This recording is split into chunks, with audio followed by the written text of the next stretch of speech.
pergunta é o seguinte: pastor, o pastor foi traído, tá bom? A esposa dele foi embora, rapaz, com um obreiro da igreja. Só lembrança. Pastor, não sei se é o caso da igreja que o senhor, na qual o senhor faz parte. Algumas igrejas não permitem que o pastor fique numa situação dessa. Então, ele vai perder o cargo de pastor, sim, a verdade é essa. Não sei por quanto tempo. É certo os pastores perder o cargo, tá bom? Função de pastor, se a culpada foi essa inocente dessa mulher aí que foi embora, o culpado foi ela. Eu acho. É isso que a gente está tentando esclarecer. Graça e paz, Jesus te ama. Certo ou errado, é para perder o cargo ou não? É duas pauladas. Se for sim, ele vai levar a paulada que levou da mulher. Paulada ou chifre? Ele vai levar uma paulada e outra paulada é que vai perder o cargo de pastor. Jesus te ama. Amar e Jesus te ama, eu também, viu? Com essas perguntas Glória a eu tenho Deus. que amar você muito, viu? Muito Tem. mesmo, porque A Bíblia manda o Senhor me amar. cada vez mais. Isso não é, vamos dizer assim, uma opção, é um mandamento. Então Glória eu tenho a que Deus. amar. É por isso que Amá-lo eu mesmo. faço, é por isso que eu faço sem medo essas perguntas. É Eu isso. sei que todo jeito o Senhor tem que me amar. É isso, é verdade. É verdade. Não é só sentimento, não. É uma obrigação nós amarmos Uns aos outros. os nossos irmãos e ao próximo. Romário, é uma pergunta que nos dias de hoje nós estamos vendo muito isso acontecer muito. Pastores, não só a esposa que trai o marido, como o pastor que trai a sua esposa, nós estamos vendo muito isso. Né? No Rio E Grande do Norte acontece isso também, pastor. acontece mesmo, acontece e não é pouco. Mas a Bíblia nos orienta, ou nos dá, a Bíblia não vai falar sobre isso diretamente. A Bíblia nos dá uma direção de como nós devemos nos comportar com relação a isso. A Bíblia não vai dizer assim, olha, se passou chifre, deixa a igreja ou deixa o cargo, não. Mas ela diz que o que Paulo orienta a igreja, a Timóteo, seu filho na fé, ele diz que o pastor tem que ser irrepreensível, temperado, homem, esposo de uma só mulher. Então, ser hospitaleiro, apto ao ensino, não dado ao vinho nem à violência, né? Porém cordato, amigo, inimigo da discórdia, né? Da contenda. O senhor está Então, lendo aí Timóteo, capítulo 3, versículo 3 até o versículo 9, ele vai dizer isso. Ele vai dar essa direção, essa orientação, certo? E aí nós vamos ver se ele tem que ser irrepreensível. E aconteceu um fato desse na vida dele, nós temos que analisar alguns fatores. o culpado não foi ela, pastor? Será que foi só ela? Quando um casamento se desfaz, o culpado não só tem um culpado, certo? Com certeza foi mais grave. A culpa de um pode ter sim, a gravidade ser maior, mas nunca é só um que tem a culpa. Por que que ele, como pastor, que era temperado, que é hospitaleiro, que é cordado, que é um homem de aconselhamento, Íntegro, se deixou chegar a esse ponto? porque ele tinha que cuidar da igreja. Eu É. acho que ele não estava cuidando da mulher. Mas aí onde nós falamos, a primeira igreja que Deus dará a um pastor é a sua família. Primeiro ministério, né? É isso. É a família. É a família. Primeiro, então, se ele não tem condições de cuidar desse ministério, É da o que a família Bíblia dele, vai dizer lá em Tito. Se ele não tem condições de cuidar da sua própria família, dos seus filhos, como é que ele vai ter condições de cuidar da casa do Senhor? Nós estamos vendo as pessoas hoje ser muito flexíveis com o comportamento, com a moral, certo? Com o caráter das pessoas. Mas, pastor, sem querer te interromper, já te interrompendo, nesse caso aí, em vez da igreja acolher, levantar, a igreja não está terminando de atropelar, não, esse pastor? Não, de maneira nenhuma. A igreja está cuidando, a igreja não está colocando ele para fora, expulsando ele da igreja, não. Ele está simplesmente cuidando dele, tirando ele daquela função até que ele, certo, se restabeleça, se restaure, seja restaurada a sua vida, para que ele possa retornar. E pode Agora, casar de novo, né? É isso aí é que nós... Aí já seria outro assunto. Para ele voltar, ele vai ter que casar de novo, pastor. Aí seria outro assunto. Na igreja presbiteriana ou não. Algumas igrejas aí tem que ser casado. Não é o caso da presbiteriana. Não, o pastor não é necessariamente que ele tenha que ser casado. É recomendado que ele case porque, com certeza, a igreja vai necessitar, e ele mesmo vai necessitar de alguns cuidados que a esposa, com certeza, trará para ele. Mas não seria prioridade.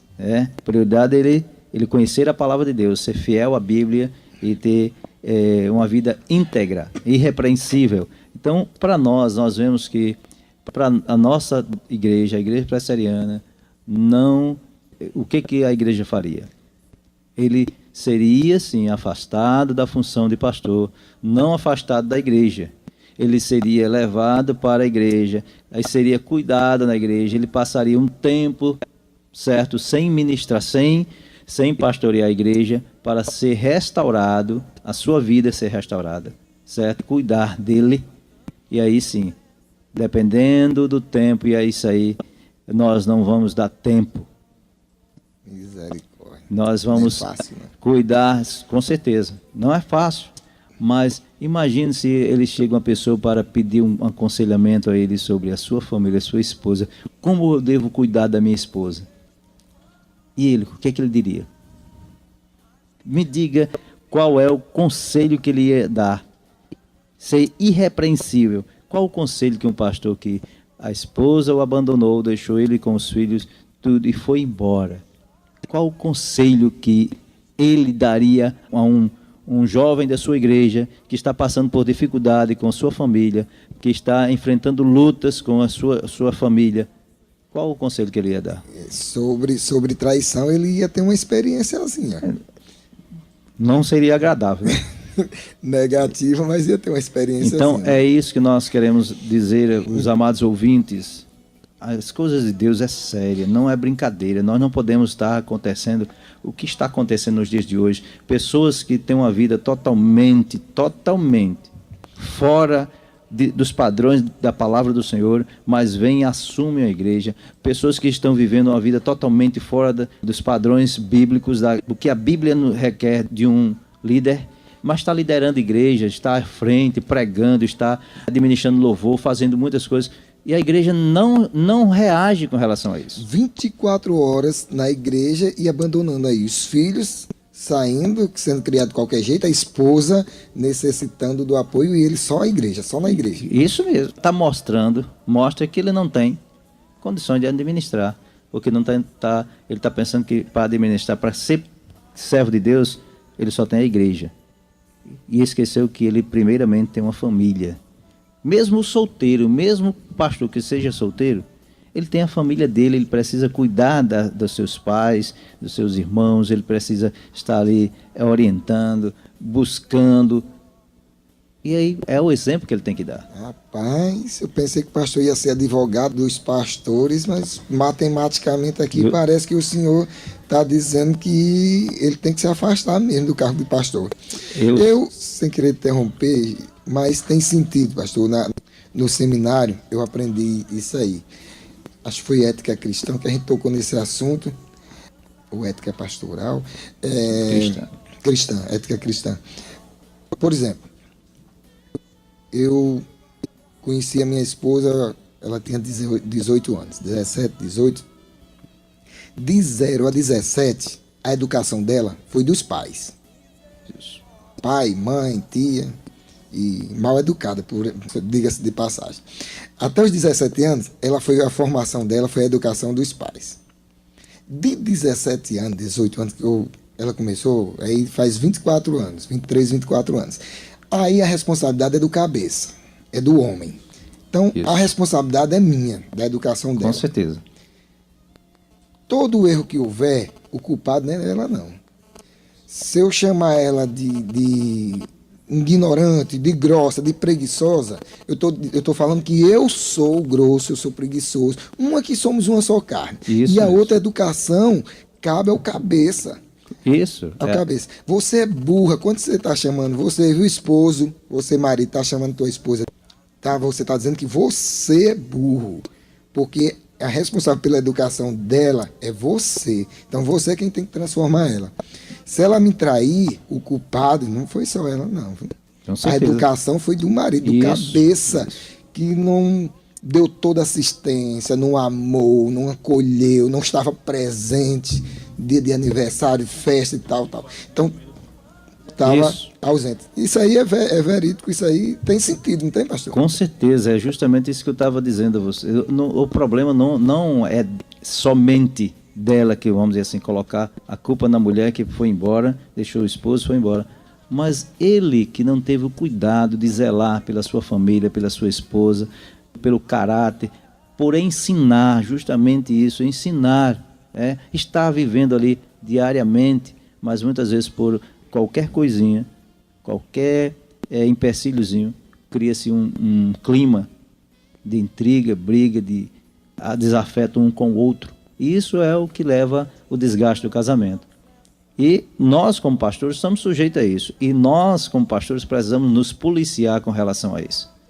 Precisamos ter cuidado com isso, precisamos sabermos conduzir com amor, assim como Cristo conduziu a igreja, o que a Bíblia diz, Paulo diz aí na carta de Éfeso, assim nós também devemos conduzir a nossa família, a nossa esposa, e dar a vida por ela. Olha só o peso onde cai. Cai muito mais sobre o homem do que sobre a mulher, porque nós é quem temos. A mulher tem que nos amar, cuidar da família, cuidar dos filhos, cuidar da casa, cuidar também de todos os afazeres e nos dias de hoje até trabalhar se for necessário. O homem é a responsabilidade maior, principalmente do pastor. Então pronto, a opinião do pastor, ele vai perder o cargo mesmo. E eu pensei que o culpado era só a mulher, mas esse peso que está na cabeça dele não é de graça também, não. Ele tem culpa também no cartório. Não estava na hora do aniversário da esposa, na hora do aniversário do casamento, nos momentos bons, nos momentos ruins, ele estava ausente. Não estava aconselhando, não estava chegando junto, não estava cuidando do que era dele. Então, ele tem uma culpazinha também. É isso, com certeza. Então tem que ser punido e tem que ser restaurado e que ele aprenda, né, pastor? Aí a igreja tem esse cuidado de restaurar, de ver e cuidar do pastor e de sua família para que ele possa um dia voltar, outro dia voltar para o ministério. Pronto, espero que esse pastor que passou por essa situação esteja ouvindo e aprenda aí com o pastor Emanuel. Obrigado, graças e paz, Jesus te ama. Vamos em frente.